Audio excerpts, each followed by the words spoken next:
And welcome to another Arsecast Extra, as always, with James from Gunnerblog. James, good morning to you. Morning, Andrew. How you doing? I'm okay. Still suffering a little bit with a bit of a cold. My voice is a bit croaky and stuff. But apart from that, I'm doing mediocrely. Yeah, I'm on the edge of a cold, I think. Just sort of skirting around the perimeter of one. And yet here we are doing the podcast. Where are medals? You know what I mean? I think you've got to earn medals by doing good stuff. A Pride of Britain award. That's what I want. In recognition of my service. The Pride of Britain. There's still time between now and the end of the season. James McNicholas, the Pride of An Britain. OBE or something like that. Okay. For services to podcasting while having a slight cold. That's what I want. I think they give them out for less, to be honest. I think they do, to be honest. Could get a night. And I turn it down, Andrew, because I'm classy. That's it. I'd be like, to be honest, guys, I love doing the podcast, and it was just a mild cold, so you can keep your medal, Your Highness. Yeah. I did have this message on the Discord that I saw. Okay. John Larkin said, "Morning, gents. Our 3-2 win against Bournemouth just over 2 years ago was one of the best Arsecast episodes in recent years. Any chance you could just review that game instead?" Quit living in the past, man. You know, we've got to deal with the present. Unfortunately, I'd much rather be talking about an extraordinary 3-2 win with a last gasp goal. But you know, it is what it is. We attempted to recreate it. We did the first part of that so well. We are but the chefs. We do not supply the ingredients. We just have to make something. I'd argue we're the waiters. Okay. We don't do the cooking. That's fair as well. Which is something Cole Palmer doesn't understand. Have you seen that clip? No, I haven't. So it's Cole Palmer in a restaurant, and a waiter brings him some food, and the person he's with, I think he's on a date or something. I don't know where this clip is from, but it exists. Why is it being filmed? I don't know, actually. I don't know if it's on like celebrity dating show or God knows. Anyway, he's tucking into this meal, and the person he's with goes, "Oh, this is really nice." He goes, yeah. And then he looks up at the waiter and he says, "Did you cook this?" Oh, Jesus. And the waiter's like, "No." And contained within that no is the sort of, "No, that's not how restaurants work, Cole." There's a whole kind of ecosystem behind those doors that's making this happen. Oh, my God. But Cole Palmer blissfully unaware. I mean, that doesn't surprise me one bit, you know? Yeah. Not really. So we are the waiters, and who's Cole Palmer in this situation? We can't call the listeners Cole Palmer. That would be an abomination. No, they're the person having dinner with Cole Palmer. Right.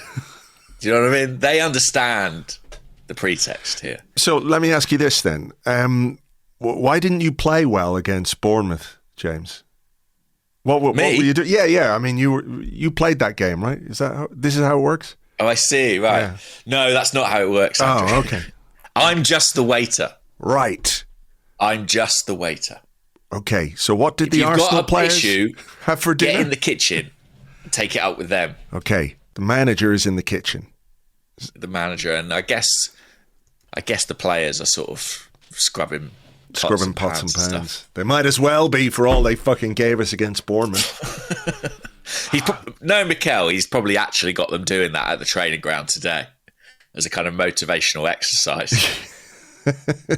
We thought, to teach them some humility after the defeat against Bournemouth, we had them scrubbing out all the Colney kitchenware. Exactly. Ben White sitting there with a bucket of potatoes just peeling away. Yeah.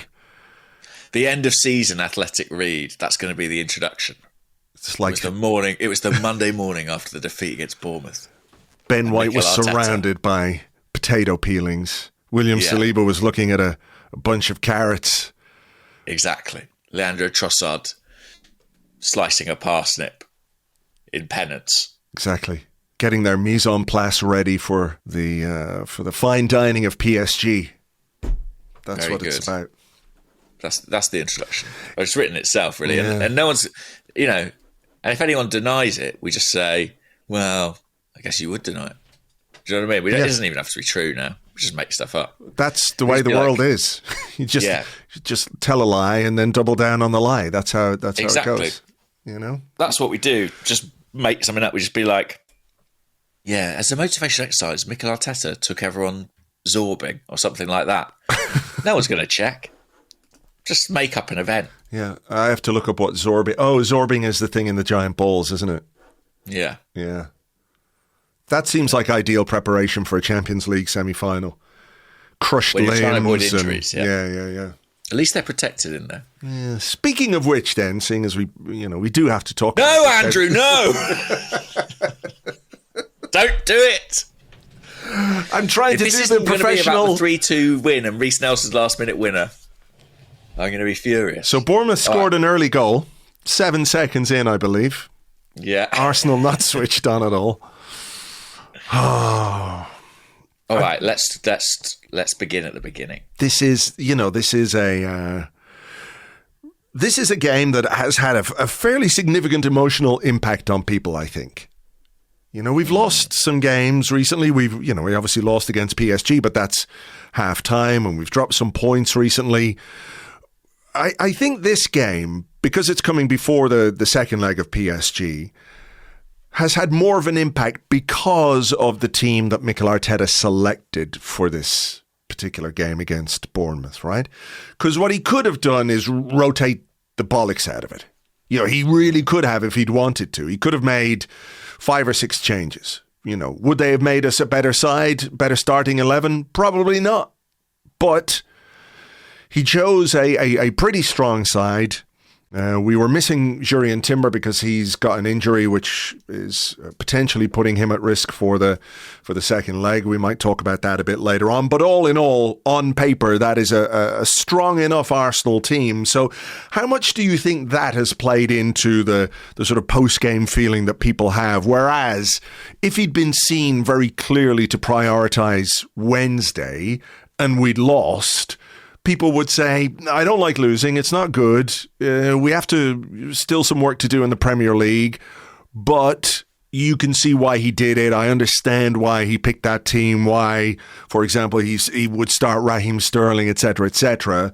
And there might be a little mitigation for that. Maybe, and also maybe, I don't know. I guess if we sort of collectively feel that there was a bit of a focus issue for the team, or that the Paris fixture kind of loomed large. Maybe this is just hindsight and maybe it's wrong, but I do wonder if playing different players is the best way to avoid that. If you're playing guys who are thinking, well, I'm playing with a motivation of maybe breaking into the team to play PSG, or I'm not going to face PSG. This is my chance to make an impact. I think there might have been a psychological case as well as a physical case to rotate in this one. Yeah, because he was asked afterwards. I think it was on Sky Sports afterwards, and he was asked by the interviewer, was there mental fatigue? And he said, mental fatigue, no.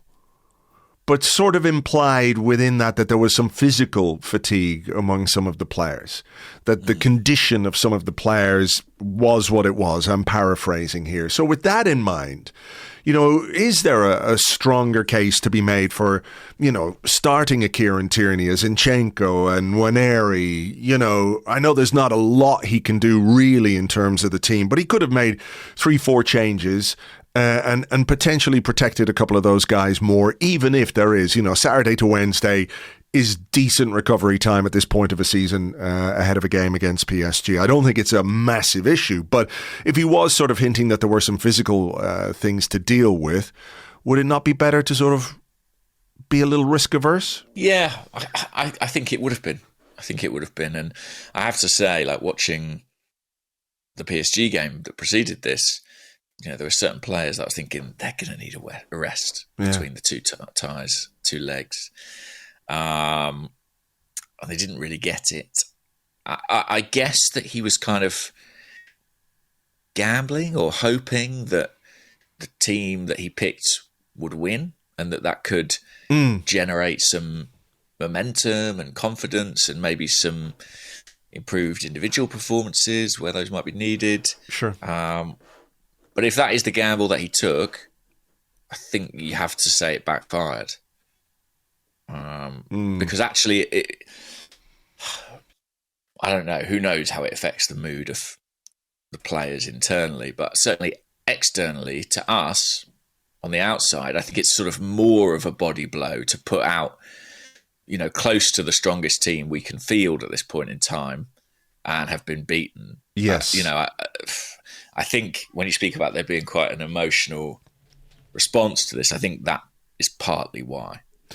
I agree completely. Like if you're telling everybody that you are serious about winning this game, and I kind of understand why you would want to be serious about winning it, because you get that little bit of a cushion in the Premier League. You also try and build a bit of momentum and confidence ahead of PSG. I get it from that perspective, but if you don't then win the game, as you said, it sort of backfires a bit on you, and you're left with sort of egg on your face. I mean, the performance itself, I don't think the first half was particularly bad by any means. I think Bournemouth had a few moments, but so too did Arsenal, primarily via Declan Rice, who seemed to be on something of a mission to win this game for Arsenal. He was the guy who had the chances, didn't he? There was one, I think it was a left-footed shot he was put through. It was a nice, lovely little touch from Martinelli.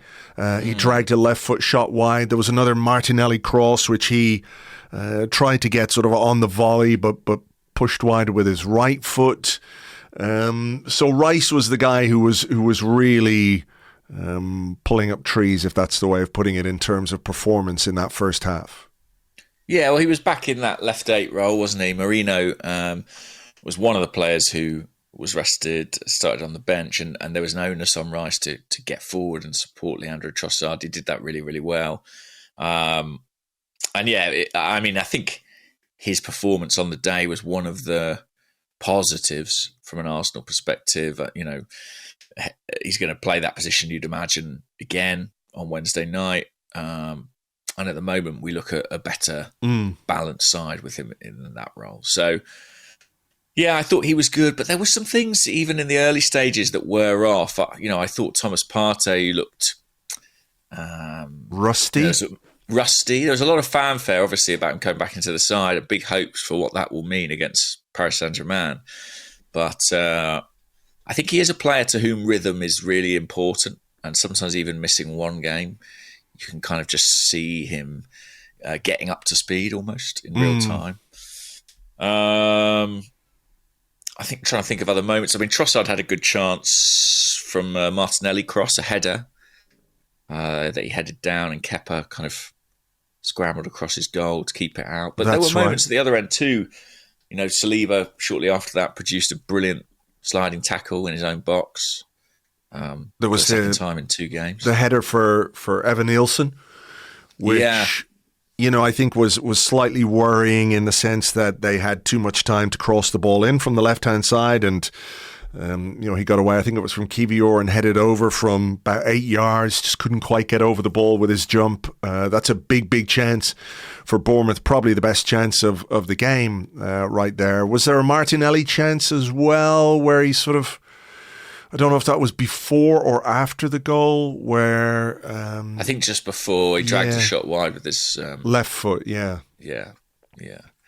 But then we get our goal, and it was a lovely goal, actually. I mean, unusually in an Arsenal attack, there was plenty of space to run in behind. And who took that opportunity but Declan Rice? Yeah, nice ball from Martin Odegaard, and Rice runs on around the keeper and applies the finish for 1-0. His 100th game for Arsenal, and marked that with a goal. Unfortunately, not a game that he'll remember too fondly, because it's one that we lost. But I think if you are really looking for a positive from this performance or from this day, I think Rice in that first half was absolutely it from an Arsenal perspective. Yeah, and in those 100 games, depending on which stats service you believe, it's 34 or 35 goal contributions, right? Which is Really good. Really good. And certainly better, I think, than anyone could have anticipated when Arsenal signed Declan Rice, you know, that he'd be contributing a goal or assist 1 in 3 games. But then he has evolved into a different player. And, you know, that seems to be a fairly permanent thing, I think, if we look at what's happening with the, you know, construction of the midfield, the possible arrival of Zubimendi. Doesn't seem like it's going to change anytime soon. He's going to have this slightly more adventurous role. And so I guess if that is going to be the case, we need those kinds of numbers from him.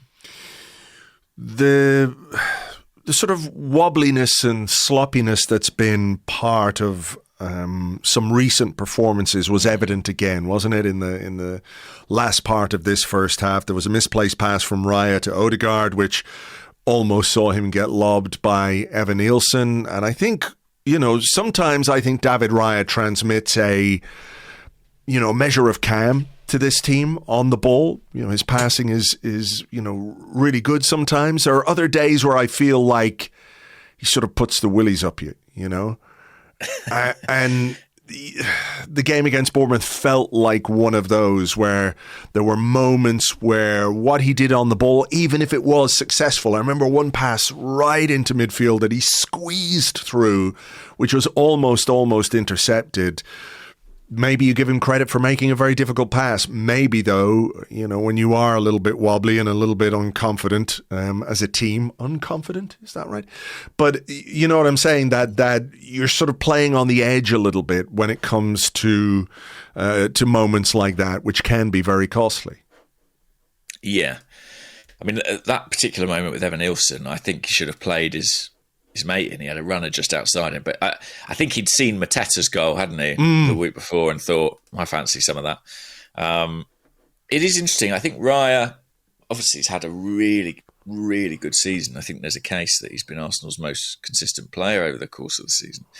But just in the last few weeks, I think he is maybe sort of symptomatic of the kind of Premier League malaise that is set in. I feel like he's kind of the canary in the coal mine, if that makes sense, because he has been so consistent and so assured and so calm, and yet it feels like over the last few games there's just been a few moments of uncertainty or little errors, which to me do look like concentration issues, to be honest. And I think maybe that is the sort of clue that tells you that the focus in the Premier League probably isn't quite what it should be.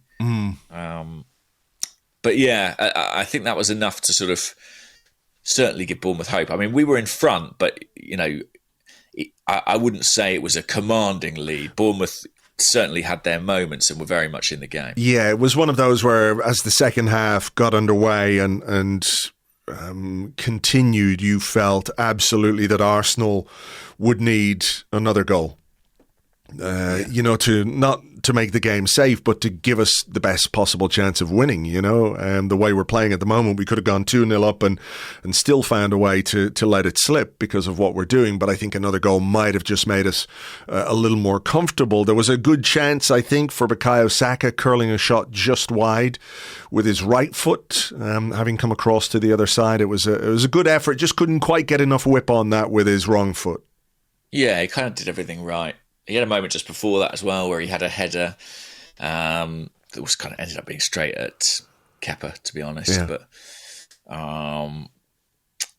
then just after that, I think there was a moment where the crowd really were up in arms because Martin Odegaard had an opportunity to shoot on the edge of the box and took an extra touch or an extra few touches and got robbed. Yeah, got robbed, and it was a real sort of groan from an Emirates crowd who I think, you know, are concerned about his performances, and I think there's probably a bit of frustration there now at this point in time too. Yeah. I do think Semenyo coming on for Bournemouth, by the way, I think was a big moment in the game.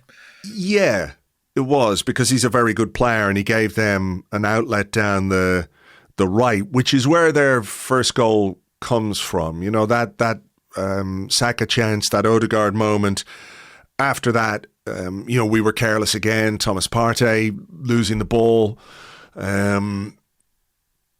they bring Semenyo on, and almost immediately the first thing that happens is he's set free down their right-hand side, where we have maybe 4 players around the ball, and he just makes a clever run. To be fair, we defended okay because he takes a heavy touch, right, as he gets into the box, and William Saliba reads it, puts it out for a throw, at which point, that should be kind of danger over, really, shouldn't it? We get organised, we've been exposed, sort yourself out. The goal that we concede from this long throw is really poor, I think. It's just bad defending. Nobody really challenges Dean Hyson in the air, and he loops a header into the far corner of the net. It's one of those where, sometimes you pay the price for having a relatively small goalkeeper. And it's not to blame David Raya, but there are going to be moments in games where, listen, I know it's maybe a fatuous comparison, but if that's, for example, Donnarumma, I think he saves that because he's just 6'7" and has got long arms, whereas David Raya is 6 foot and doesn't have long arms.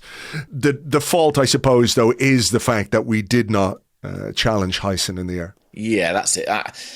I know what you're saying about Raya, but I think for me, it's just way too easy for Hyson to win that ball. Yeah. It's such a Route 1 goal, and the kind of goal you associate much softer Arsenal sides with conceding. Correct. We saw that goal against Stoke a lot of times. It's banter era vintage, and again, sort of a bit concerning and a bit troubling that it was quite so easy for Bournemouth to score that goal. And it's turned in by Howson, who is a target for Arsenal potentially this summer. I don't think that played into his muted celebration. I think that's was just how he celebrates. But he rises well, flicks it on, but it's way too easy for him. What about the second goal then? Does this goal demonstrate, how that wobbliness within the Arsenal performance caused us to suffer? Because I don't think we need to give that corner away.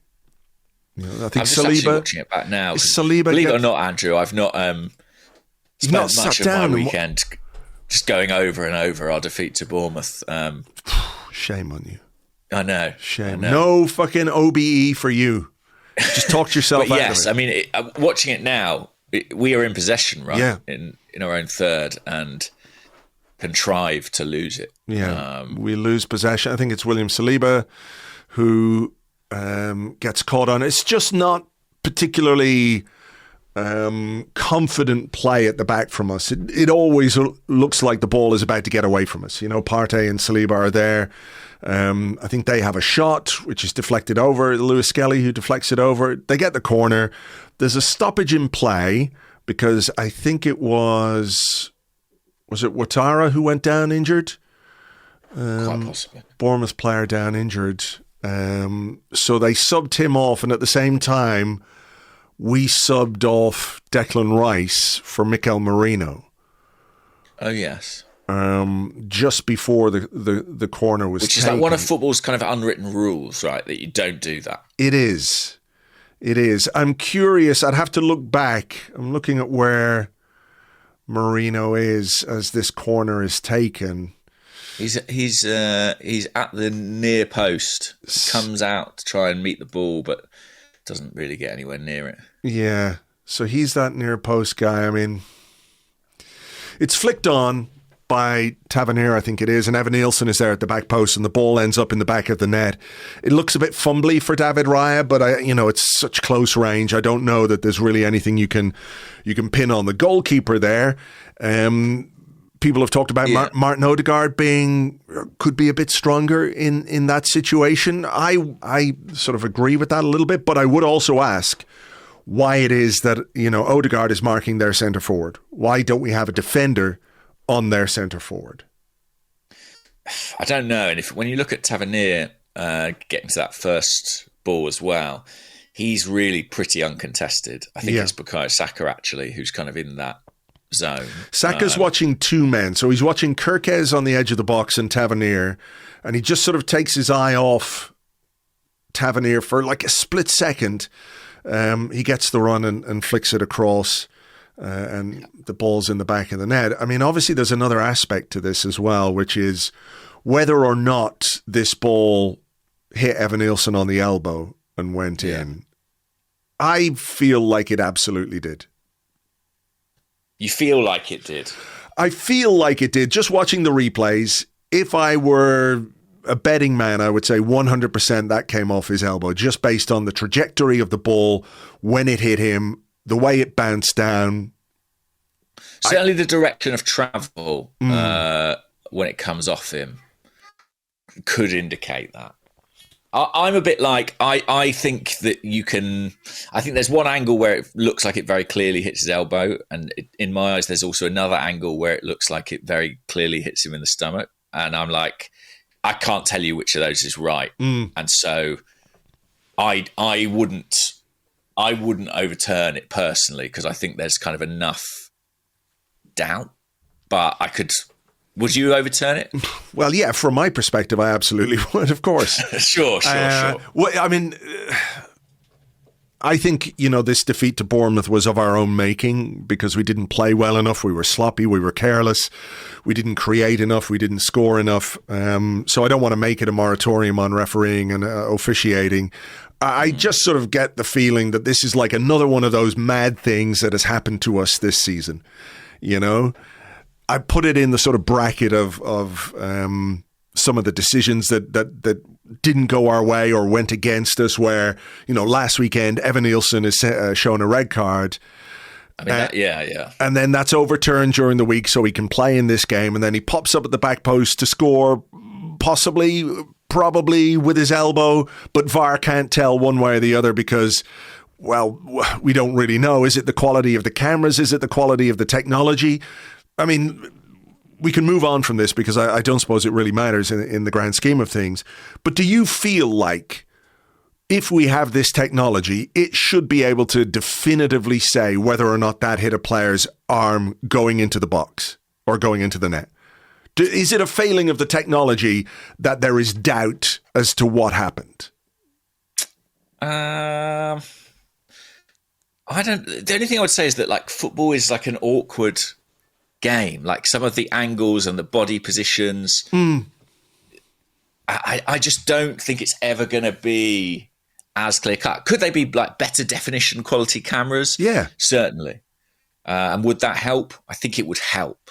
But I'd be wary of saying that it would be an absolute solution, because I just think we've learned already that football's always going to throw up moments that aren't definitive. Yeah, I agree with that. But I do think as well there's probably a case to be made that they should not be using old Nokia phones for the VAR. Sellotaped to the upper tier. Yeah. It does feel a little bit like that. Yeah. I'm also wondering if there is something you could do, with kind of like Hawkeye style technology about where the ball makes contact on the kit or something like that. Yeah. But that's, it took them long enough to introduce the semi-automated offside that I'm not holding my breath about that. Cameras in the goalposts, high definition, 8K, 16K cameras in the goalposts, giving you all kinds of angles as to what goes on in a crowded penalty box. Yeah, just a suggestion. But look, as I said, this defeat was our own fault. However contentious people might think that decision is or isn't, the reality is Bournemouth scored 2 and we scored 1. And before we get into that aspect of it, what did you make of Mikel Arteta's response or lack of response? 74 minutes, Bournemouth go ahead. We've just brought on Mikel Merino. I know there's not a huge amount on the bench, but could he have done more? It was 86 minutes when he brought on Nwaneri, Zinchenko and Sterling in what felt like a kind of, fuck it, I've got to do something. But there's 4 minutes of normal time, and there turned out to be like a good few minutes of injury time because of the VAR stoppage and a couple of injury stoppages in that half. So there was a little bit of time, but could we do more? Should he do more in that situation? Should he react better, either from the bench or tactically, to what's just happened? Because I'm just going to go back and have a look at the live blog. I don't really remember Arsenal doing anything in the last part of the game. I don't remember the keeper having a save to make. I know we had that free kick, which we took about fucking 5 minutes to take and then hit it into the wall. Beyond that, there was no threat from Arsenal. There was no piling on the pressure. And again, I accept that the options on the bench weren't brilliant, but does it send a message to the team and the fans that when you are a goal down, you wait 10, 12 minutes before you make substitutes? I think it may well do. And you talk about sending a message to the fans. I mean, people will have varying views on this, but a lot of fans, I think, started leaving, frankly, before those final changes were made. Because I think, there wasn't that sense of urgency in the stadium from anybody, including the manager. And I have to say, actually, I am a little bit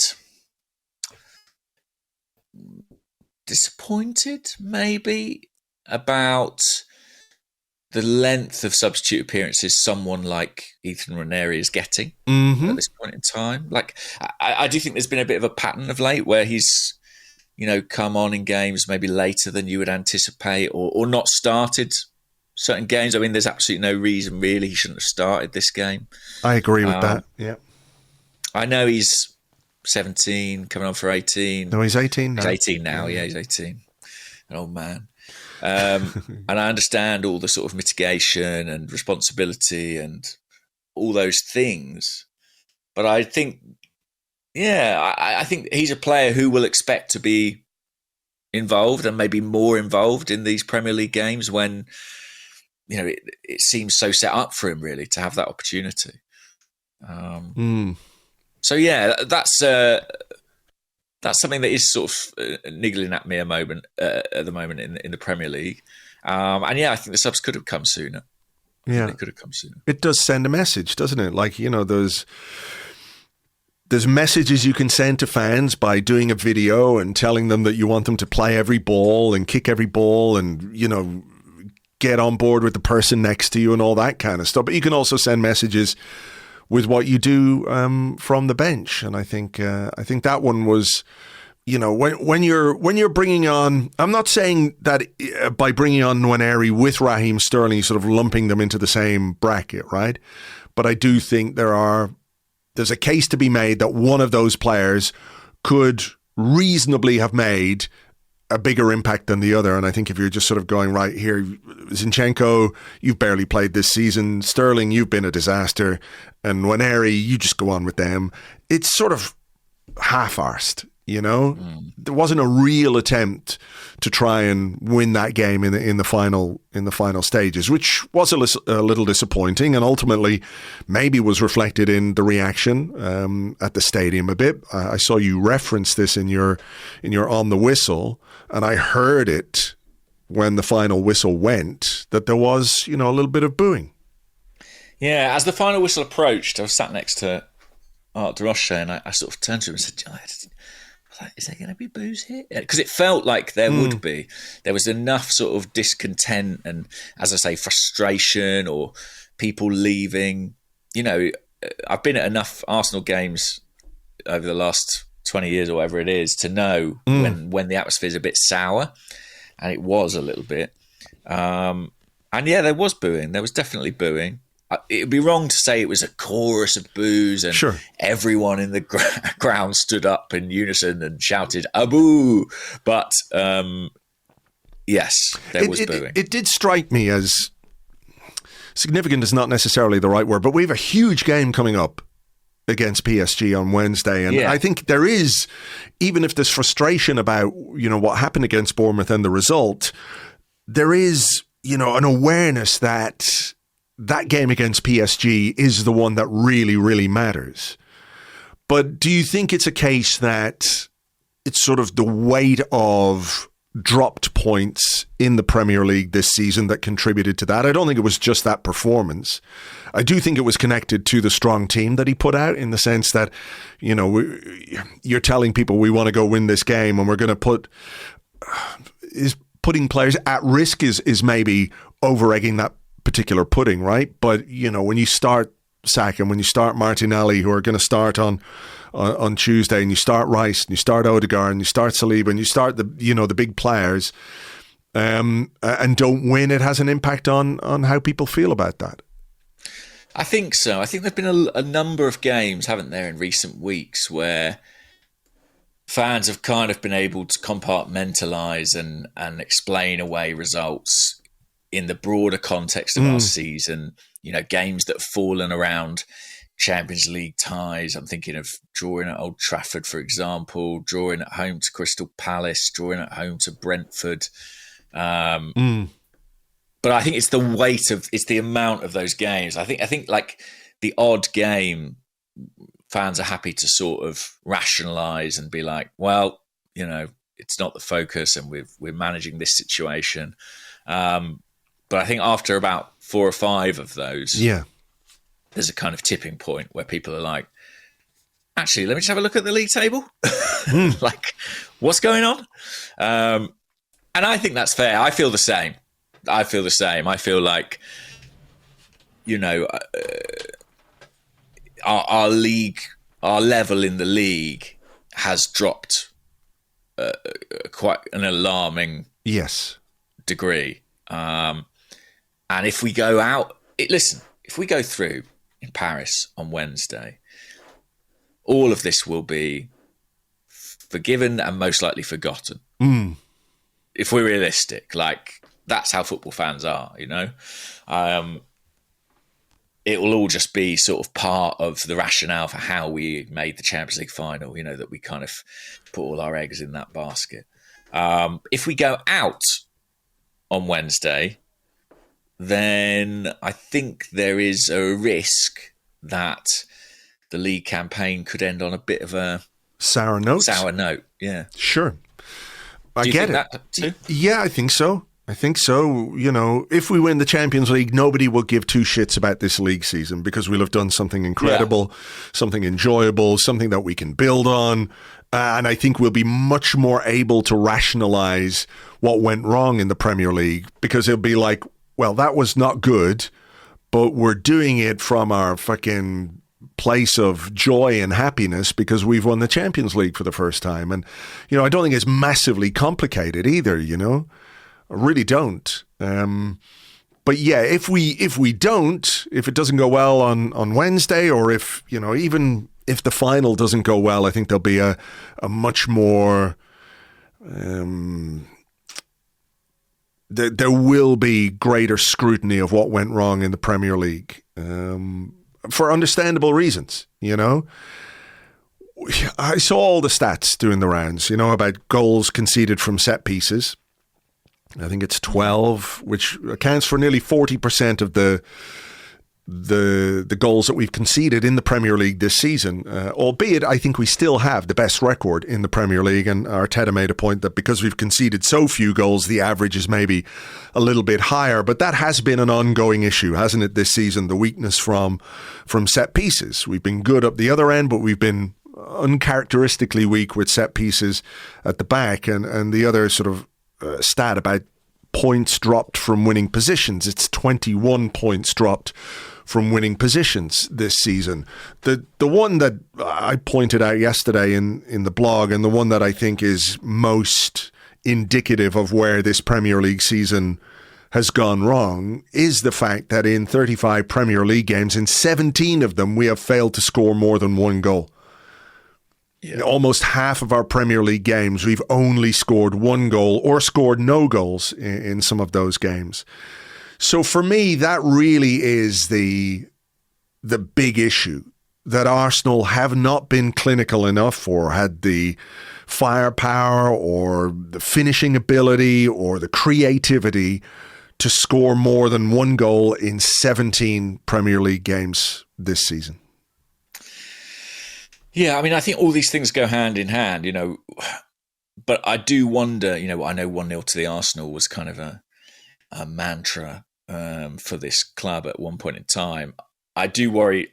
I do think that's kind of unsustainable, really, in the modern game. I think the opposition that you're coming up against in the Premier League are so tactically adept and so skillful that the chances of keeping them to nil consistently are pretty low. And so I think that second goal can be a killer. I mean, if Arsenal get the second goal against Bournemouth yesterday, we speak about psychology and focus and motivation.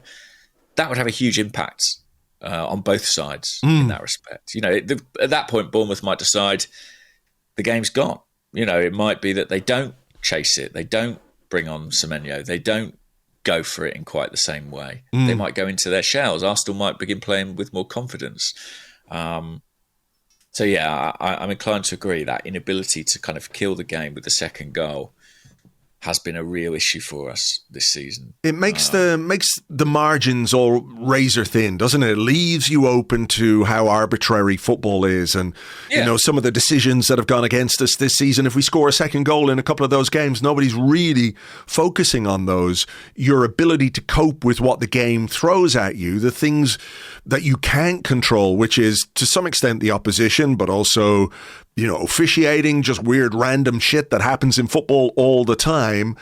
If you are in a position in a game where you've scored twice or maybe 3 times, you're just better able to deal with that. Whereas if you're struggling to score more than once, pretty much 50% of the time, the chances of you getting pegged back and dropping points is significant. I had a look at those games. We won 4 of those games, 1-0.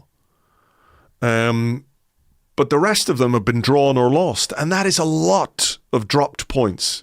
It's a lot of drop. I think it accounted to 30 drop points, potential drop points in those games. Which, if you cut that by half, even puts you in a massively different position in the Premier League.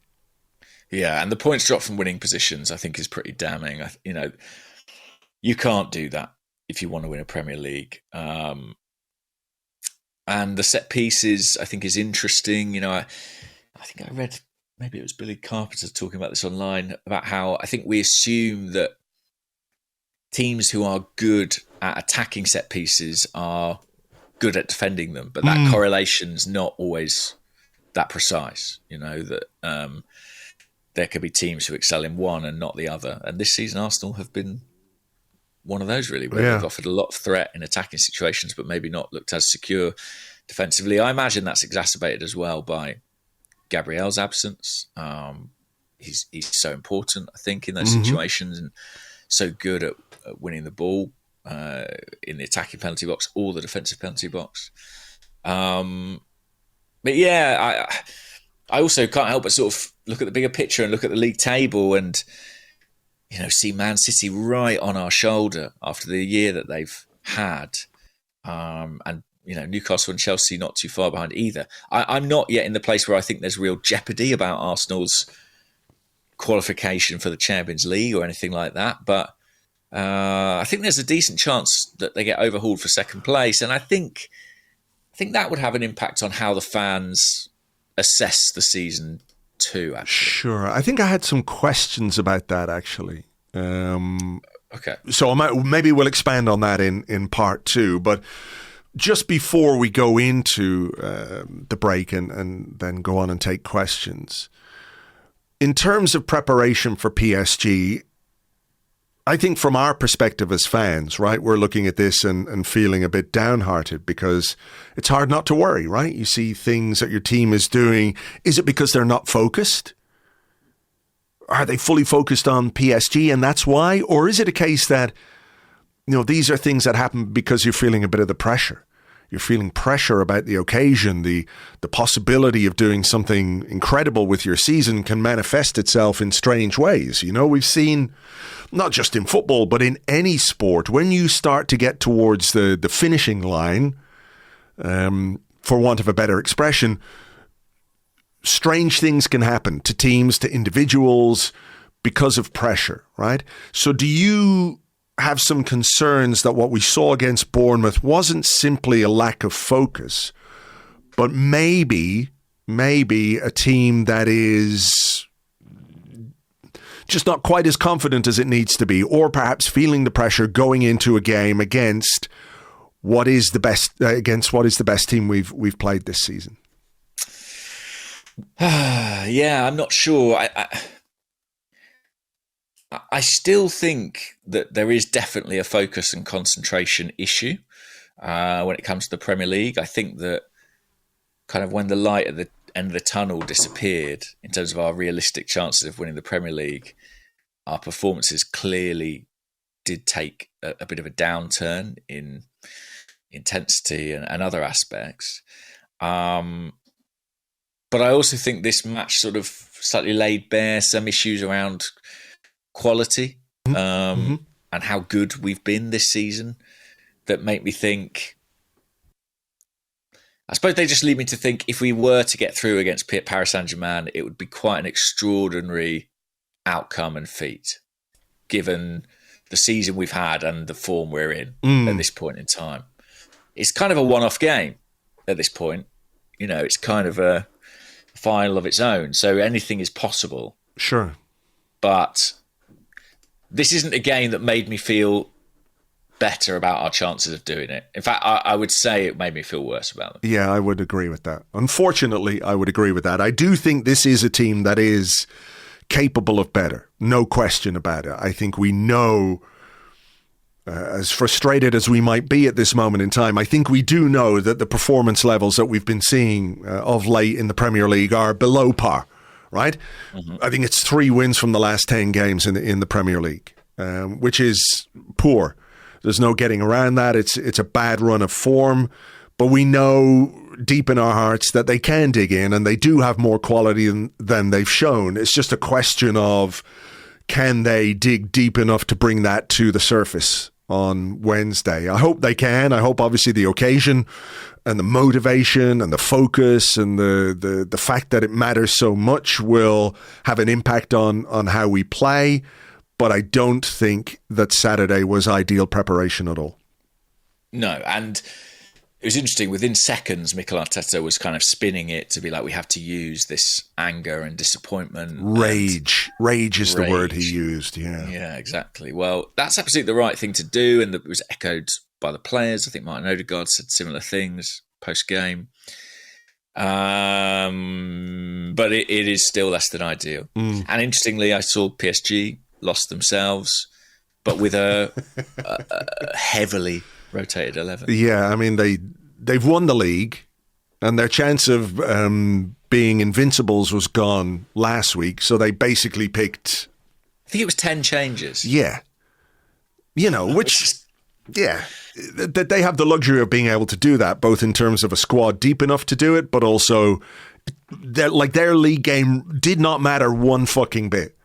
Not a single bit, because they've already won the league, whereas ours, however your mileage may vary on the importance of it, it did matter for our final league position this season. So there is that different element to it, and I don't think we're quite as deep in terms of squad depth as they are. But yeah, you know, their preparation was a nice weekend off for all the boys who were going to play on Wednesday, and we put our guys through the ringer, and they sort of stumbled to a 2-1 defeat, which I don't think is going to do us any favours. But hopefully they can use that rage. What did he say? Rage in our tummy. Feeling in our tummy, yeah. I find the word tummy really weird and creepy. It's quite infantile. Yeah. Yeah, it's quite sort of kindergarten, I suppose. Just a weird word. But anyway, that's not our big issue. I couldn't give a fuck about tummy if we beat PSG 2-0 on Wednesday. But yeah, okay. Well, look, why don't we take, unless there's anything else that you want to get off your chest before we go into the break? No, and if there is, Andrew, don't worry, I'll divulge in part 2. Okay, well, we will take a break here. We'll be back with your questions and more in part 2 right after this.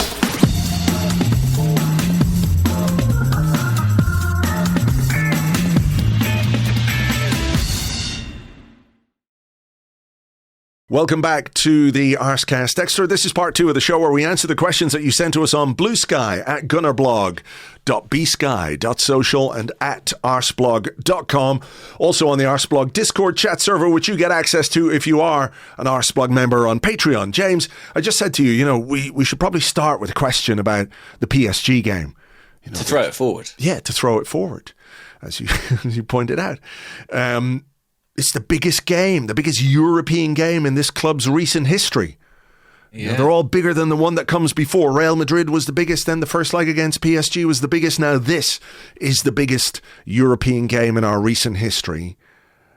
And there aren't really any questions about it. No. What do you make of that? I don't know. It's mad. There's a lot of questions about... which players should we sell in the summer? Or what do we learn from this season? Yeah, are we going to make top 5? But there's nothing really about PSG. I mean, maybe part of the reason is it's very clear what our 11 is going to be. Often we have questions about that. Who should play? I think maybe people assume, it'll be the team that played against Madrid kind of thing. But yeah, I don't know. I guess maybe Saturday has dampened some of the enthusiasm. Maybe. And maybe people are kind of in there, they sort of, they've got stuff they want to get off their chest. They've got, as we said at the end of part 1, they've got a few gripes that they wish to air before focusing fully on PSG on Wednesday night. Sure, because for the manager and the players this morning, focus turns to Paris and the job at hand, and they can put Bournemouth behind them. We have to kind of live with it because we, as fans, that's what happens. The ripple effect of games is something that we have to contend with, But I did think it was quite interesting. We probably won't know until tomorrow, and we might not even know tomorrow because we know Arteta will play his cards very, very close to his chest in terms of who is available. But the absence of Jurrien Timber was, it was notable, wasn't it? When the team was announced on Saturday, he wasn't even on the bench, so that causes people worry. And then he's asked on Sky Sports afterwards, with Timber, is there a chance he could miss out against PSG? And he said, yes, there's a chance, a big chance. Is he just playing his games, or do you think he's being serious about that? I think he did something to his ankle in the PSG game. Right. I think he slightly turned his ankle at one point in the second half. Only slightly turning your ankle while playing against Kvaratskhelia is pretty good going. But yeah, if he has got any sort of ankle issue, he probably can't play, because they're such a threat on that side, especially with Mendes overlapping as well. Yeah. Hopefully, Arteta is just sort of messing with us, as he so often is. I have to say, Ben White, I still think doesn't look right. I agree. He looks some way short of the level he's largely produced for us since joining the club, especially since going into that right-back position. Mm-hmm. So that would be a big worry for me. But yeah, interesting that the absence of questions. I don't know. It's maybe it's just because the game's that little bit further away. It's on the Wednesday night as well. Mm. But the question I did see about it was, I guess, sort of trying to offer some context around the season. Chunky Watsit said, "Good morning, gentlemen. Do you not think it's pretty incredible that we're second and very much still in the semi-final of a Champions League, given that we have a squad of 13, 14 players and have done for most of the season? Bournemouth was shit and there's a bit of gloom, but I can't help but be impressed that we've stayed so strong despite a lot of silly bollocks this season." Despite a lot of silly bollocks. The season of silly bollocks. Yeah. I guess how you look at this is entirely dependent on your sort of natural mindset. Are you a natural pessimist or a natural optimist? If Is it impressive that we are where we are with all the issues we've faced? You could make a very good case for that. You could. But it's so hard to be definitive on this, because what will happen, I think, is if we don't get the one goal at least that we need against PSG on Wednesday night, people will make the case that we didn't learn from last season against Bayern Munich, right? Where there was that talk of needing that sort of something extra, that star quality in attack to get us the goals that we need at this level. We didn't address that in either of the two transfer windows. And then if your season ends in kind of the same way, people will be like, well, okay, fair play, you did well enough, you dealt with some injuries and red cards and suspensions, but ultimately you fell short, and you could have done more yourself to offset that. The other argument on that is if we are second with all the injuries and with the problems that we've had, if we had a bit more depth, if we'd recruited somebody in January, which maybe might not have been the ideal person, but still somebody who could have given us something, would we be in an even better position? Would we be still in a title race? I know that's like maybe a little hopeful, but would we be still in a title race? Or would we be going to Paris with a lead rather than a deficit, Yeah, I remember. Do you remember those conversations of, let's just get to that game at Anfield and make that mean something? Yeah. It's like, we very much haven't done that. No. And Liverpool have exceeded expectations, I think, in some of the points they picked up along the way too. I don't think from sort of January onwards, it was kind of never really there for us in the way that we might have hoped. But I think one point you can make about this season that kind of bears out across other of Arteta's campaigns too, is that for whatever reason, and I understand there are reasons, we have really struggled to maintain a challenge across more than one front. Like, I feel like in each of the last few years, it's been such a focus on the Premier League, and almost all other competitions have been kind of dispensed with, really, to accommodate that. And again, I'm not suggesting it's by design, but this year it's like we've managed to prolong our Champions League campaign, but we've fallen away in the league. So that is a bit of a pattern, and maybe that is more about the squad than the manager. Maybe that's about injuries and the options available to you. But I do think it's interesting. Like I remember last season saying, like, a big progress for this club would be to sort of maintain challenges across multiple fronts. And I don't think we're quite there yet. And that's what the biggest clubs are able to do. Yeah, I mean, maybe, there's a price to pay for getting to the semi-finals of the Champions League. Sure. If you have a squad like we have, which isn't as deep or as potent as it needs to be. We also got to the semi-final of the EFL Cup as well. So those give you extra games at a point in the season when, if you don't have those games, you've probably got more time.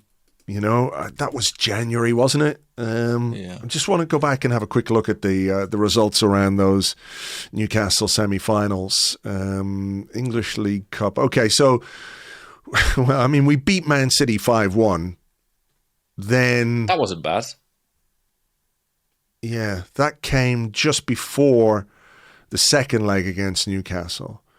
The first leg against Newcastle, we drew 1-1 with Brighton, then drew 1-1 with Man United before going on to beat Tottenham and dropping a 2-goal lead against Aston Villa. 3-0 win over Dinamo Zagreb, 1-0 win over Wolves, 2-1 win Girona, 5-1 win Man City, which is kind of the perfect way to prepare for a semi-final second leg, during which we were crap and got beaten 2-0. So yeah, I don't know. Where are we? I understand. Was it Chunky What's it? feel like it was Chunky Watson. Yes, Chunky Watson, silly bollocks. I understand Chunky Watson's point, and like I say, if Arsenal, I think even if Arsenal just get to the final in Munich of the Champions League, that will be kind of redemptive on a lot of these factors, and quiet in a lot of these conversations. And in a way, how absurd, like that it all comes down to one game in that respect. But yeah, I do feel like the way that we've fallen away in the league, yeah, it could leave a bit of a bitter taste. Just because I think it's kind of reminiscent of sort of collapses in previous campaigns. Obviously not last season where we finished really strong and took City all the way, but look at the years before that and sort of run-ins and sort of the business end of a season has been an issue for this team. Yeah, I mean, the first title challenge faded. The second one, I don't think you can say it faded per se, because we were there right until the final day. It was a defeat in the middle of that run of like 16 wins in 18 games. We finished the season superbly generally in that year. I think if you look at the year before the title challenge, is that where we dropped out of the top four towards the end? You know, so there've been a few kind of seasons that have ended on a bit of a diminuendo. And again, I think that probably plays into the sort of layers of frustration that we're witnessing. Sure. Can I ask you a question just on, obviously what's happened? I did quite enjoy this from Zach Tays on the Discord. He said, is the best way to combat second again, ole chants, just to not actually finish second? It was quite funny. But I did want to ask you, because we are on the precipice of something extraordinary for this club, right? And I hope, obviously, as the week goes on, we feel more energized and enthused about what's coming up against PSG on Wednesday, because it is a big occasion and the sort of occasion that we should all be relishing and looking forward to and be excited about, because it's a Champions League semi-final, right? Mm-hmm. But do you worry a little bit about, and I know this is something we've talked about maybe before, about this team's legacy is too strong a word, but maybe a reputation for being nearly men? Second in the league. We might finish second again, but, we might not. We might finish lower than that. But, this was a season where I think throughout the campaign, it was basically a two-horse race. It was Arsenal and Liverpool in the title race until, the wheels came off for us, and Liverpool just sort of kept on trucking all the way to the end and won the title. So, we're perceived, regardless of where we finish, I think we're perceived as the second place team, which is what those chants reference, right? And if we get to the semi-final of a Champions League, or if, we don't get it over the line in the Champions League, we have this reputation of being a team that comes close, but just can't quite get it over the line. And does that then become baggage? Does it become a burden? I think it becomes a burden for us as fans, because kind of as we were alluding to when talking about the weekend and the feeling afterwards, it's something that we'll have to encounter and we'll have to sort of swat away. It's not something that fans of other clubs will be shy in reminding us of. And I think so, as a supporter, it's not what you want, is it? And I think it will be it will create annoyance and irritation for us in our day-to-day lives, because that will become a narrative that we have to engage with and kind of navigate. Whether or not it has any sort of actual tangible effect on the players or the manager or the club is obviously much more difficult to say. I still think that Arteta will win big prizes at Arsenal.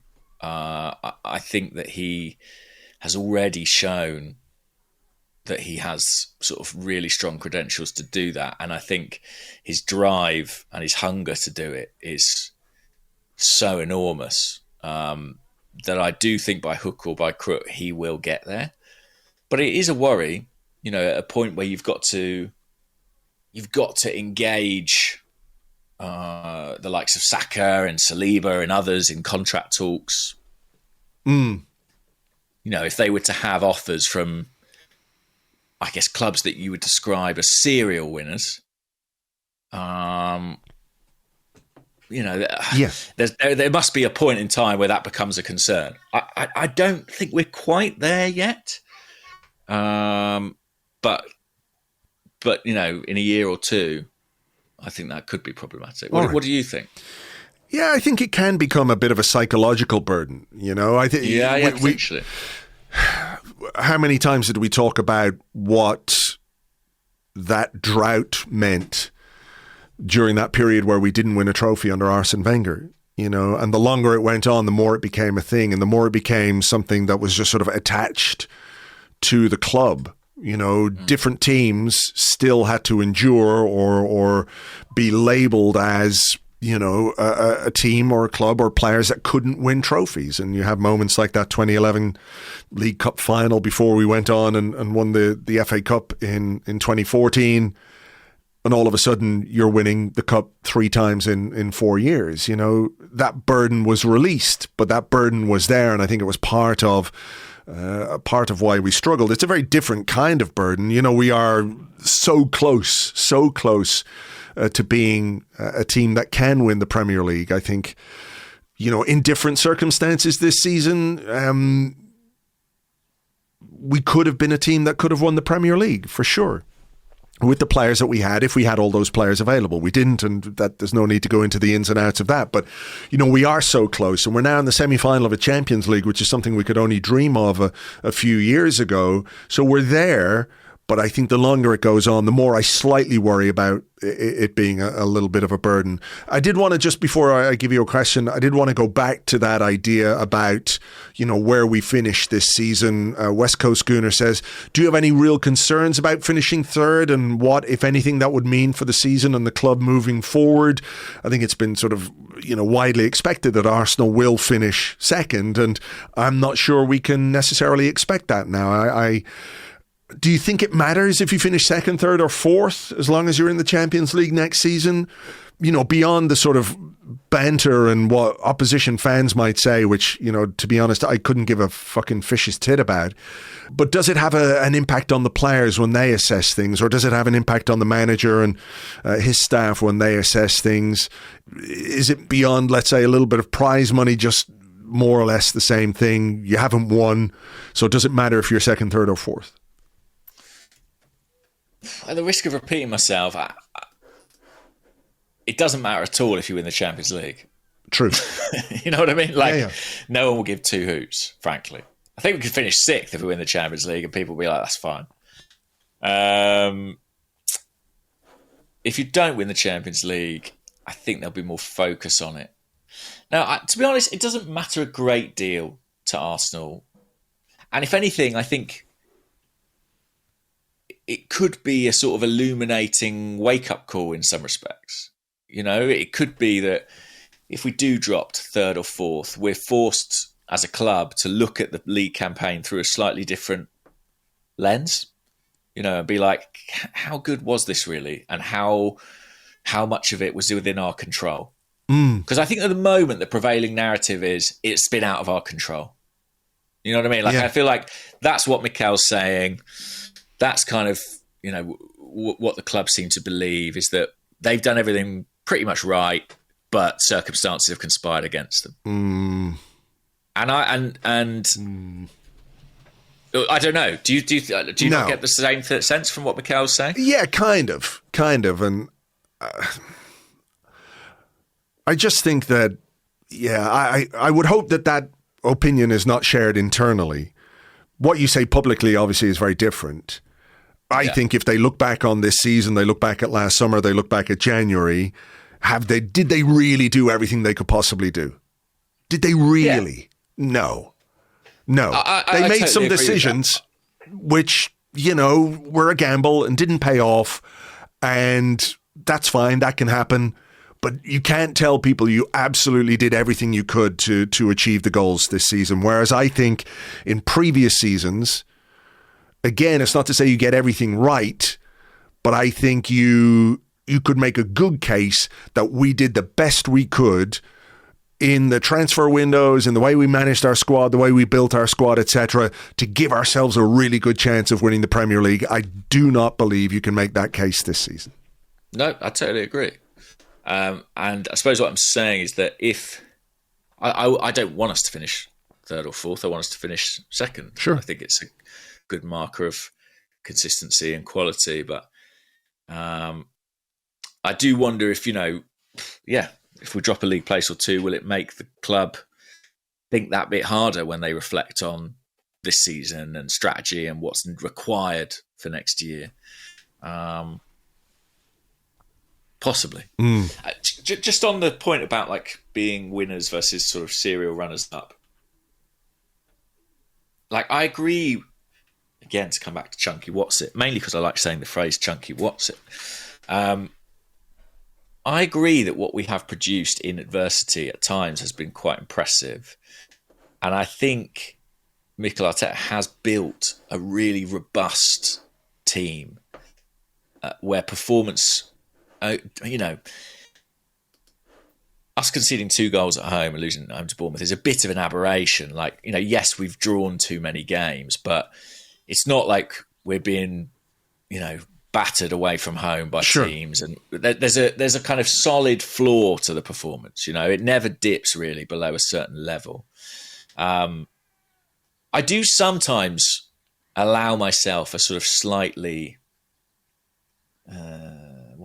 anxious thought, maybe, where I think about the managers who win the big prizes, and maybe again it's a bias because I grew up watching the teams of Alex Ferguson or Arsene Wenger. But there was something inherently of the gambler about those guys. Principally tactically. Like the amount of games I watched Arsene Wenger just be like, I'm just going to put 4 strikers on and see what can happen. or Fergie, the amount of games he won in stoppage time by just, again, throwing forwards on the pitch and sort of, completely changing the pattern of the game. I do sometimes think with Mikel, like, is that a step in his development as a manager that he's yet to take? Like, I think this year we've seen him embrace slightly more risky elements, like playing the academy players, for example. He didn't really do that, and maybe that was a quality issue as well. But it took him time, I think, as a manager to gain that level of confidence to be like, I'm going to take that risk. And I sometimes feel like tactically within games, and maybe this won't change because maybe it's fundamental to who he is, but that there is a kind of a gamble element that he sort of needs to unlock to turn some of these draws into wins. And he's not quite got that gene yet. And maybe it will develop, but it may not. I don't know. That's like, it's probably overthinking on my part, but like that is sometimes where I end up when I go down that path. Yeah, I think that, with a question here, right? And I want to maybe widen it out a little bit, right? Because there's a question here from Paul on Blue Sky, who's at airzenspider.bsky.social, and he says, in the age of the system and the perpetual low block, do you feel Arteta's seeming reluctance to use or sign ball-carrying, unpredictable flair players as a luxury his team can't afford, does that contribute to our struggles in attacking areas and lack of goals? Where's our Sanchez? That's, I think, adjacent to what you're saying in terms of, how this team operates. I think this summer requires a bit of a rethink, tactically, organisationally, in how we play. He's often said he wants Arsenal to be really unpredictable. I think we are very predictable now, in part because of lack of options, but also because of what we do week in, week out, and how we play. right? And who we've got in our squad, what the makeup of that squad is. I thought, because we had a question here as well about Max Dowman. GazAFC.bsky.social says, Arteta spoke very highly of Max Dowman before the game. Can we realistically see him being integrated into the first team squad for next season? So I thought this was fascinating, because he was asked a question in his press conference about creative midfielders. And whether or not there's like too much of a burden on Martin Odegaard, which, by the way, I think there is, and that's a wider discussion. But he said, we've got Declan Rice, Mikel Merino can do it, and then Ethan Nwaneri, that's his position, even though he's never played him in that position. Maybe he plans to at some point in the future, but right now he doesn't seem to. And then he brings up Max Dowman, who's 15 and won't be 16 until December. He could be, who knows what he could be, right? He's obviously an extremely talented player. But is it realistic for a 15-year-old to play regularly in the Premier League? I don't think so. There isn't much precedent for that, if any at all. You've got occasional debuts at a very young age, but no 15-year-old is playing on a regular basis in the Premier League or the Champions League. Right? Yeah. Did the cynic in me thought that was Arteta sort of giving people what they want by talking about an academy starlet, because everyone loves those. Everyone loves the Smith Rowe, the Saka, the Nwaneri, the Lewis Skelly, right? We, as fans, we love that. We love an academy graduate coming through. But I didn't find it a very meaningful answer in terms of what we've got in creative midfield. Because it felt like a distraction to me to bring up Max Dowman. And that's not any criticism of a 15-year-old, by the way. But I didn't think he addressed that question properly. And I think it's a very valid question, to be honest. Yeah. The cynic in me interprets it slightly differently. The cynic in me says that is a message to the Dowmans to say, you've got a pathway here. Okay, that's fair as well. Yeah. Okay. Like, we're not privy to what conversations are happening behind the scenes, but, they've got a player there who they're obviously desperate to sign his first professional contract with us. And, they want to keep hold of him, keep him engaged. They've had a bit of an awkward situation this year where, under the laws of the league and the cups, he's basically not been able to be involved at all with the first team. So he's probably felt a bit frustrated at times at seeing maybe less talented or well thought of players getting some of those opportunities. So I think that's as much about saying to him, we have a plan for you as anything else. That's fair. I do think that he will be on the periphery next year. Like, somebody asked, who was it? Somebody asked, like, do we think he'll go on the tour? Gaz AFC, can we realistically see him being integrated? I mean, I think he probably will go on the tour, for example. I think he probably will be around the cup games. Do I think he's going to be featuring regularly in the first half of the campaign? I find that just really hard to envisage. So yeah, I think it is a worthwhile question. There've been some links as well, haven't there? We've been linked with player at Leicester, El Khanous, who's like a kind of attacking midfielder. Don't know the validity of that myself. Yeah, I don't know. I sort of forgot what we were answering. We were sort of talking about maybe Arteta's reluctance to lean into creativity over structure and that kind of stuff. Do we need a dribbler and all that stuff? Yeah. Like I say, I just think that might be the next evolutionary step in him as a manager. And he'll probably make me look very foolish saying that by lifting a Champions League in a few weeks' time.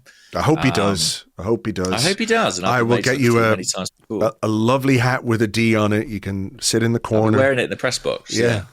And at every press conference next season, I guess. It's a small price to pay for a Champions League, James. It is. And I'm prepared to do it. But I Yeah, to be fair, I've only framed that as something that sort of I occasionally wonder about, rather than something I sort of definitively believe.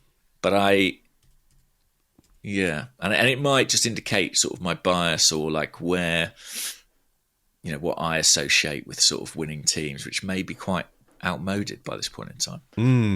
I don't know. I think there is room for just a little more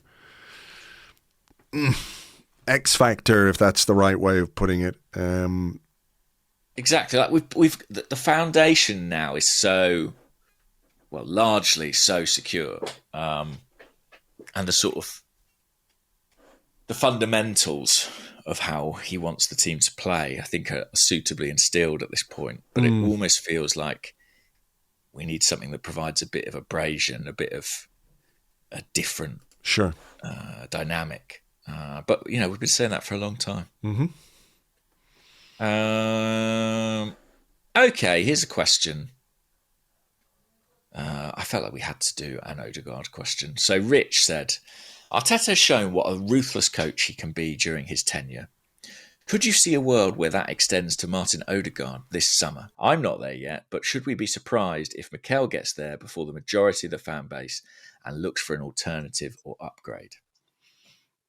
I mean, you wouldn't put anything past him. It would be the ultimate Mikel betrayal, I think. Sure. Yeah. To Mikel kind of thing. You could not say that it's impossible. No way. No. What I would say, though, is I think Mikel Arteta has to take some responsibility for where Martin Odegaard is right now. Well said, I think, yeah. Because, listen, I can't tell you he's playing well. I do feel like he's out there. There's a sort of weight of online discourse, which isn't always rooted in reality, where a player becomes very much, I don't want to say target, but becomes very much in the spotlight. So every small thing that they do wrong becomes like, oh, look at this guy, he's terrible, he's rubbish, he can't do anything anymore, right? That moment you mentioned that you reference in the Bournemouth game where he gets the ball on the edge of the box, it looks like it's there for a first-time shot. He doesn't take the first-time shot, but we've also seen him in the past make that move, shift the ball, and fire that ball in from the edge of the box. He seemed to score that goal about 3 or 4 times against Newcastle, if I remember, right? That moment, to me, was indicative of a player who is absolutely shorn of confidence in front of goal. Made a nice assist for Declan Rice. I think he misplaced one pass in the Bournemouth game. And he was obviously involved in the goal, right? Whether he should have been stronger or not, that's neither here nor there. But that moment becomes the moment that is highlighted and gifted and memed. And I understand it because it's an opportunity to shoot. He doesn't. He loses the ball. He ends up on his arse and Bournemouth take the ball away, right? But I do think the manager has to take some responsibility because we're in a situation where he is the only guy that he feels can play in that position. He talks about Marino. He talks about Rice. He talks about Nwaneri. They never play there. It's always Martin Odegaard.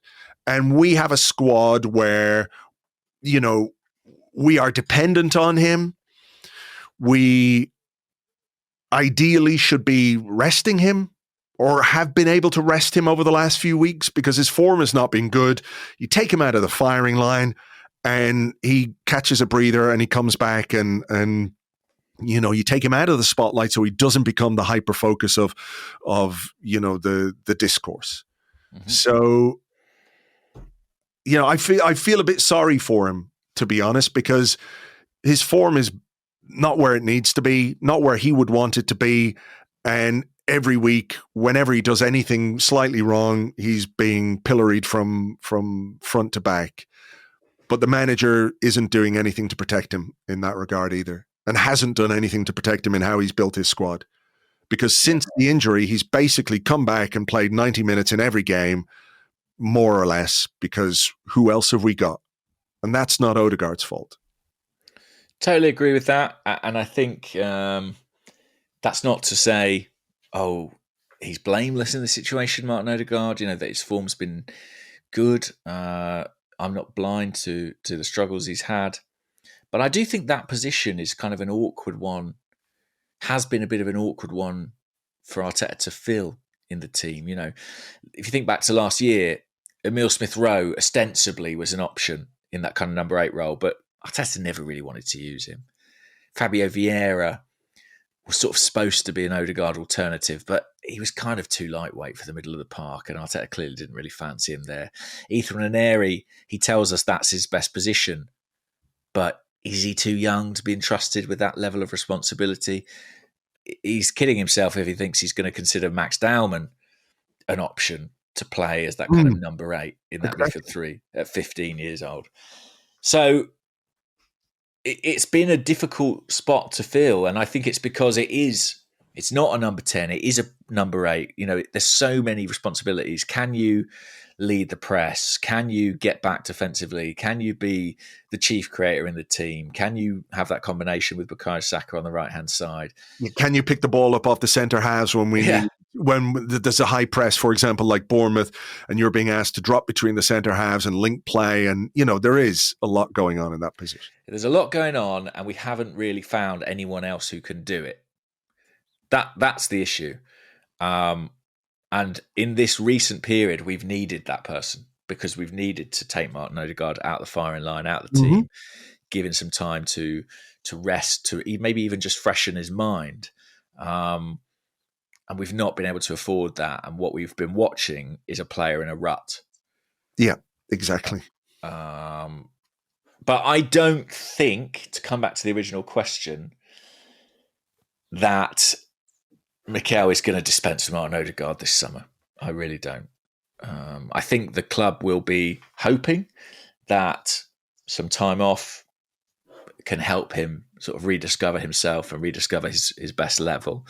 I don't think there's going to be any big parting of the ways at this point in time, partly because it's been so difficult to find another player who can fulfill that role. Getting rid of the guy you've got currently who can sort of just about do it seems a bit foolish. I don't think there's any way he ditches Martin Odegaard.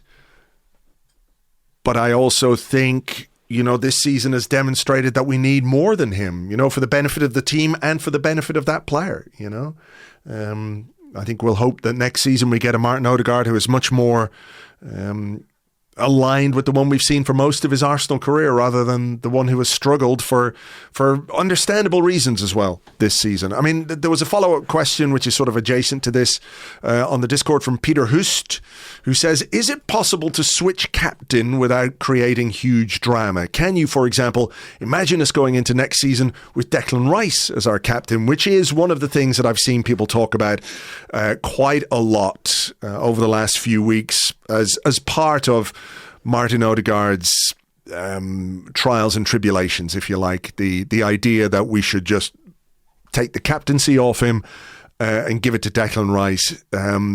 Do you see any way that can happen, and for that to happen in a way that isn't damaging? I've seen Bukayo Saka's name mentioned as well. I should add as a candidate. My question would be, what do you gain there? Like, how does that help? I suppose the only way in which I think it could help is if you believe that the armband kind of weighs heavy on Odegaard and that the pressure of the armband is some way impacting his performance. Declan Rice is already a leader in this team. Bukayo Saka is already a leader in this team. Personally, I feel that by taking the armband off Martin Odegaard, you potentially do further damage to a player whose confidence already appears to be suffering. Yeah, could not agree more. I don't see the point.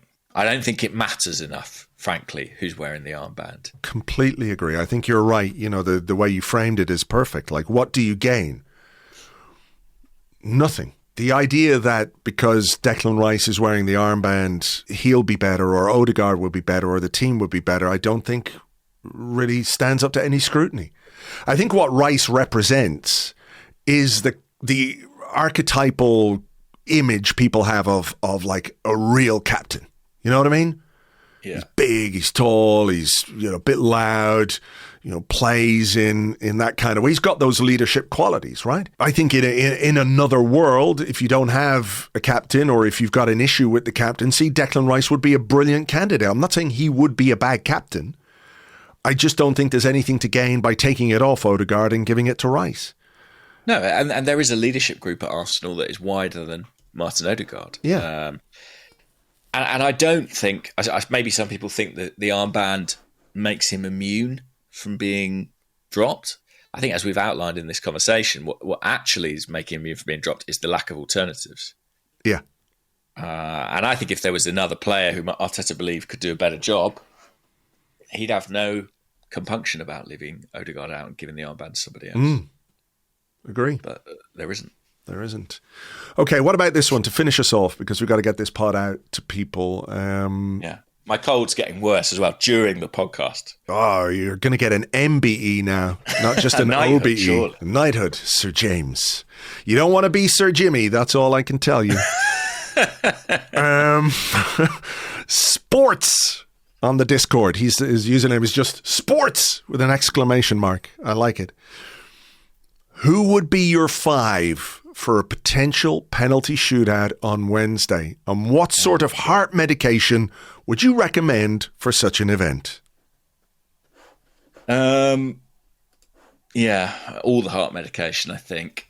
And I'd be praying that David Raya was the sort of the David Raya we saw in the shootout against Porto, maybe more so than the one we saw against Manchester United in the Cup earlier this season. Yes.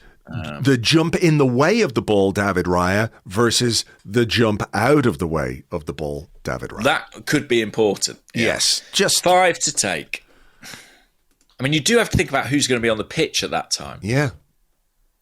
Like you mentioned, Bukayo Saka potentially playing 120 minutes. Is that realistic? Like, can he be in that 5? I don't know.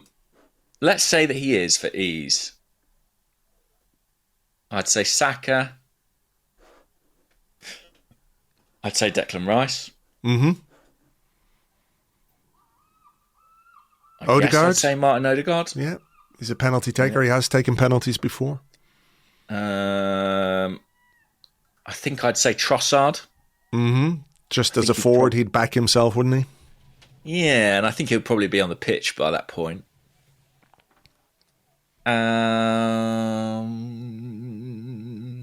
Marino? Yeah, possible. The other one I was thinking about was maybe Zinchenko. I think maybe Marino. Martinelli? If he's on the pitch?